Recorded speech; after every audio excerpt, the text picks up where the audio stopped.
Hello and welcome to Sport on 7 on City 7 TV. We bring you the new season from the Dubai Rugby Sevens, where over 100,000 people had walked through the doors to catch some international rugby, which returned to the Emirates for its 46th year. On this week's show, we'll be looking at the opening round of HSBC World 7 Series, where the men's and women's national sides went head-to-head for the coveted Dubai title. We'll also focus on rugby's return to the Olympics during Rio 2016 and what it means to be an Olympian, as we speak to the retired American sprinter Michael Johnson. We will eventually conclude the show with some motorsport action by the Masters of Dirt. I'm Abdul Karim, and let's begin the part one of the show with the Emirates Airline Dubai Rugby Sevens, where the fans were treated to some heated contests out on the pitch right behind me between the big guns of Sevens rugby. After heated contests on the main pitches, it was Russia who stunned their opponents to reach the finals against Australia in the women's series, whereas in the men's it was the Giants, England, taking on Fiji. It was the defending champions Fiji who maintained their authority on the Sevens by cementing their right to hold the trophy after beating England 28-17 in the finals. Just 3 minutes into the final encounter, England were off the mark, and it wasn't long until the Fijians overcame the pressure to steal the show with a stunning win.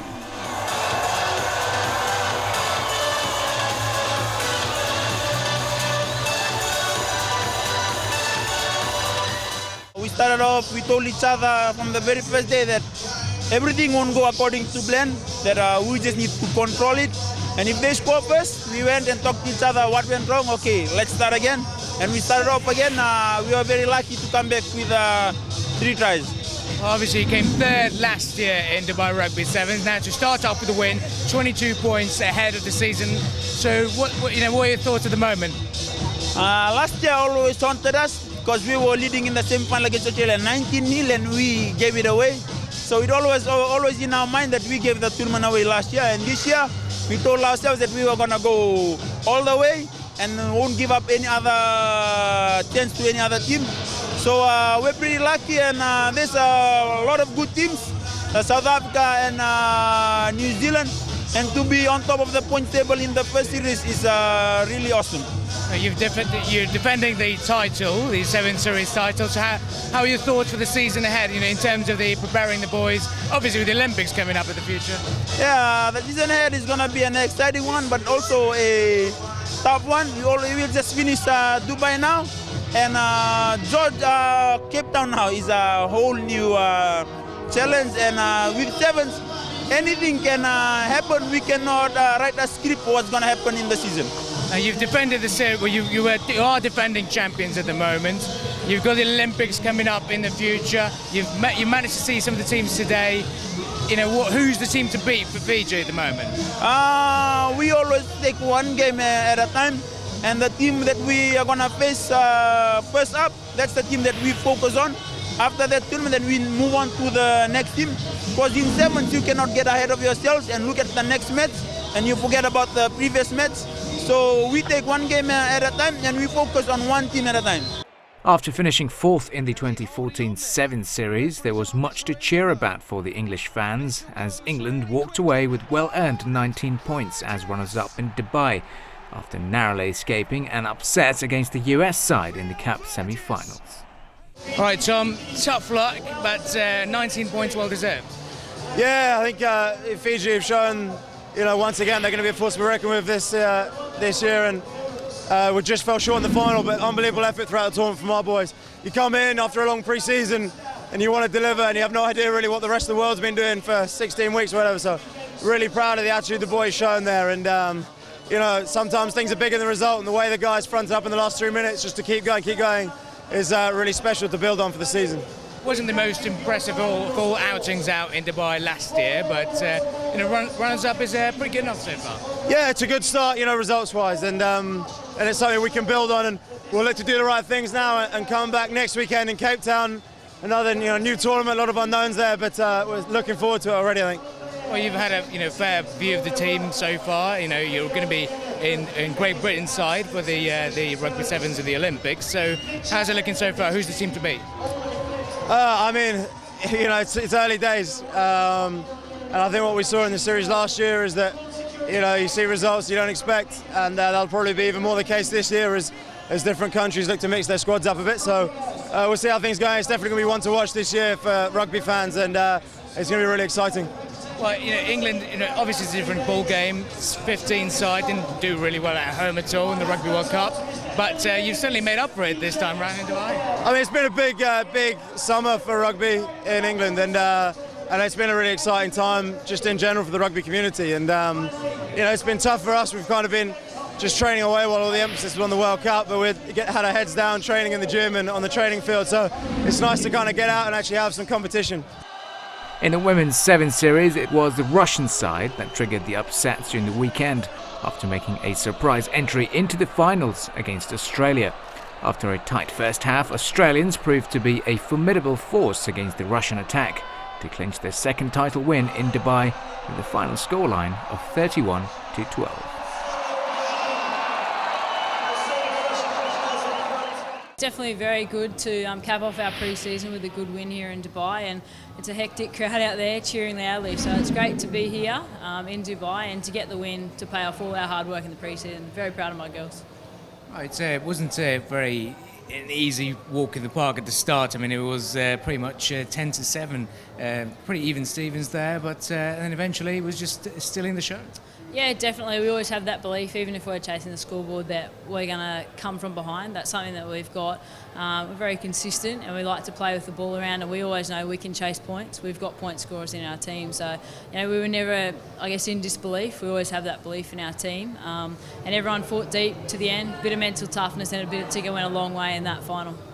A much needed win here, and then eventually it was a season ahead, and then the Rio Olympics. So what's the team's tactic at the moment, and the planning ahead for the eventual the Olympics? Yeah, definitely. There's a whole World Series yet to play, so this is just the first stepping stone in the lead up to Rio, but there's a lot of footy to be played between now and then. So we'll go home, regroup with our squad. We've got 4 or 5 players at home that are still training hard, so it's a whole team effort.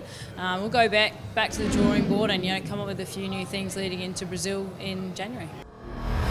With all eyes on the Rio Olympics, we had a chance to have a chat with Fiji's Sevens coach Ben Ryan and South Africa's Sevens coach Neil Powell before the weekend about the preparations ahead of the season. Welcome back to Dubai, Ben. So now, long build-up for the Olympics at the moment. It was back in 2016 in Rio, but the guys will be a bit excited in getting a chance to take part in the Olympics for the very first time. Isn't it amazing for the sport and for the team? I mean, for us, we've got the bigger picture of rugby being in the Olympics, but for Fiji have never won a medal of any sort at Olympic Games, and we have only really a handful of athletes that go to the Olympic Games every 4 years. So to get men's and women's sevens teams there that have both got credible gold medal chances is fantastic. So no, it's a really exciting few months ahead, really. The early nerves kick in at some points, obviously trying to make the way into the squad for the Olympics as well. So what's going on through the coach's mind in terms of planning and the strategies and, really managing those the jitters that we might expect on field? For this year is a bit unique. We're looking a little bit at the longer game of the Olympic Games and making sure that we don't get to the final tournament in London before at the end of the World Series and they're all frazzled and just no good at all for the Olympic Games. So we'll rotate a little bit. But saying that, we go into every game wanting to win, and I think it happened a few times where you've come here as the opening leg of the tournament and managed to win it. It does just take the pressure off a little bit. You have a bit more confidence that what you're doing is working a little bit better than the other teams, and so whoever does win this weekend, that they're not going to win a gold medal necessarily. It won't guarantee that, or win a world title, but it will just give them a bit more confidence that what they're doing is right, and and ease the pressure off them, I suppose. In the lead up to the Olympics, South Africa fielded a strong sevens squad, which also included 3 Springbok stars that featured in the 2015 Rugby World Cup. According to the coach, Neil Powell, it shouldn't cause a conflict within the ranks to secure their place in the squad for the Olympics. Obviously, you've qualified for the Rio Olympics in 2016, so a bit of build-up for it as well. So how important is a positive start at the moment? How are we looking at in terms of strategies for starting the season ahead?